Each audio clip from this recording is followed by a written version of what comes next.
Hello বন্ধুগণ, সবাই কেমন আছেন? আশা করি সবাই ভালো আছেন। আজকে একদম ভিন্ন একটা রেসিপি নিয়ে আইছি আপনাকে নিয়ে। তো সঙ্গে থাকেন, আপনারা দেখেন আমি কি করে বানাই এটা। তো এটারে কি বলে জানি না, চিকেন রোস্টই হয়তো বলে। যাই হোক, এটা আমি বানানোর চেষ্টা করুম আজকে। তো যার জন্য একটা গোটা মুরগি নিয়েছি আমি, ওটা ভালো করে চাকু দিয়ে আমি মাছ কাটে নিতেছি।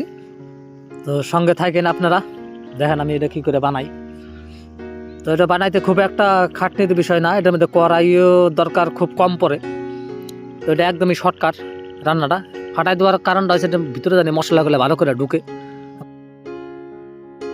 কয়লাগুলো যেটা দিয়ে দিছি ওটার মধ্যে আমি কড়াই বসাই দিয়ে এটা একটু ভালো করে সিদ্ধ করে নিব, যাতে হলো ওটা যখন আমি সেকাটা দিব তখন যাতে ভালো করে সিদ্ধটা আরও ভালো সুন্দর করে হয়। সেকা দেওয়ার সময় এটা সিদ্ধ করে নিচ্ছি যতক্ষণে আমি মশলাগুলো রেডি করে নিই।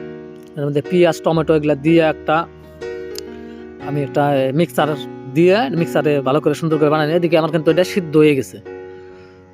তো বন্ধুরা, এটা আমি নামাই নিয়ে ভালো করে এটারে ধুয়ে নিব, সুন্দর করে ধুয়ে ঠুয়ে নিয়ে এটাতে আমি বানাবো। তো আপনারা সঙ্গে থাকেন, দেখেন। এটা আমি কিন্তু প্রথমে আমি ছোলার ছাতু দিয়ে এটারে ম্যারিনেট করুম। ম্যারিনেট বলতে হালকা এটার মাইকে থেকে নিমু, যাতে পুড়লে পরে জানি ছোলার ছাতুটাই পুড়ে, এমনি মাংসটা জানি কম পড়ে। যার জন্য আমি ছোলার ছাতু দিয়ে এটার আমি ডাইরেক্ট জালের মধ্যে বা নেটের মধ্যে আমি বসাই দিলাম। এটাতে আমি ভালো করে একটু স্যাক ট্যাক দিয়ে যতক্ষণে স্যাক হইতেছে ততক্ষণে আমি একটা মশলা রেডি করে নিই, যার মধ্যে কাশ্মীরি লঙ্কার গুঁড়া, মিট মশলা, গরম মশলা সব কিছু দিয়ে এটাতে ভালো করে একটা গোল বানাই। শাহি মশলা, এটা গরম মশলা দুইটা আমি দিছি, আপনারা চাইলে পরে একটাও দিতে পারেন। শাহি গরম মশলা দিছি, এমনি নর্মাল যেটা গরম মশলা ওটাও দিছি।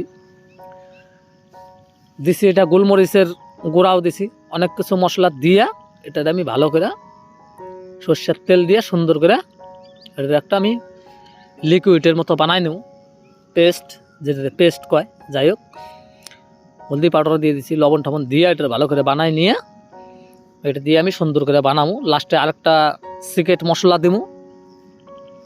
সিক্রেট মশলা বলতেও ভুল, সিক্রেট মশলা হলো অন্য লোকের দিকে। তো আপনার জন্য সিক্রেট কোনো কিছুই নাই, আপনাকে দেখাবো আমি কি দিতেছি। দেখতে পাইতেছেন সুন্দর করে কিন্তু এটা আমি বানাই নিছি। এর মধ্যে আরও দিব আমি আদা জিরা, এটার মধ্যে আছে আদা জিরা আছে, কাঁচা লঙ্কা আছে, রসুন আছে, পেঁয়াজ আছে। এটা দিয়ে আমি ভালো একটা পেস্ট বানাই নিছি। ওইটাও একসাথে মেখে নেব। এটা দিয়ে সুন্দর করে আমি কিন্তু মাংসটা বানাবো। তো সঙ্গে থাকেন আপনারা।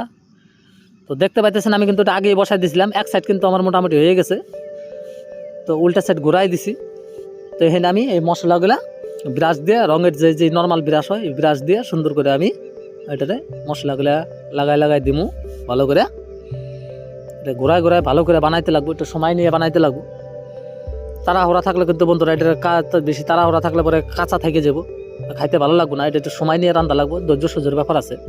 বেশি তাড়াহুড়া হইলে পরে কিন্তু পরে খাওয়ার সময় আপনারা ভালো খাইবেন না। এটা তো একটু সময় নিয়ে যদি রান্না করেন তাহলে খাওয়ার সময় ভালো খাইবেন। তো দেখতে পাইতেছেন সুন্দর কিন্তু এটা আমার কয়লার হিটে সুন্দর কিন্তু এটা আমার হইতেছে রান্নাটা। তো এই পাশটাও আমি কিছু মশলাটা ভরাই দেবো। মশলা ভরাই দিয়ে এটাতে ভালো করে সুন্দর করে নাড়ে ছেড়ে এটাতে নামাইতে হবে। ধৈর্যের ব্যাপার আছে এখানে বন্ধুরা। তো অবশ্যই আপনারা এমন করে ট্রাই করে দেখবেন, অবশ্যই আপনার কাছে ভালো লাগবে। আর ভালো লাগলে অবশ্যই লাইক কমেন্ট শেয়ার সাবস্ক্রাইব অবশ্যই করবেন।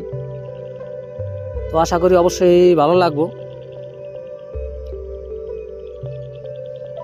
তো দেখতে পাইতেছেন বন্ধুরা খুব সুন্দর কিন্তু এটা রান্নাটা হতেছে। এটা হচ্ছে কয়লার উপরে,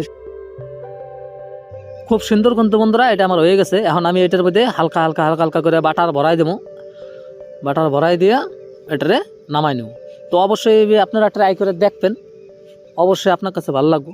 আর ভালো লাগলে অবশ্যই লাইক কমেন্ট সাবস্ক্রাইব অবশ্যই আপনারা করবেন। তো বন্ধুরা আজকের জন্য এটুকুই আসলো। আশা করি আপনাদের কাছে ভালো লাগছে, খাইলে পরে আরও বেশি ভালো লাগবে। তো বন্ধুরা চ্যানেলটা অবশ্যই সাবস্ক্রাইব অবশ্যই করবেন। আপনারা সাবস্ক্রাইব করলে পরে, আপনারা লাইক করলে পরে আরও উৎসাহ বাড়ে আমাকে ভিডিও দেওয়ার জন্য। তো দেখতে পাইতেছেন কিন্তু এটা কিন্তু আমার পুরাপুরি রেডি হয়ে গেছে। তো বন্ধুরা ভালো থাকেন, সুস্থ থাকেন, আর আমারে সাপোর্ট করেন, বেশি বেশি লাইক করেন, শেয়ার করেন। আজকের জন্য এটুকুই বন্ধুরা, ধন্যবাদ।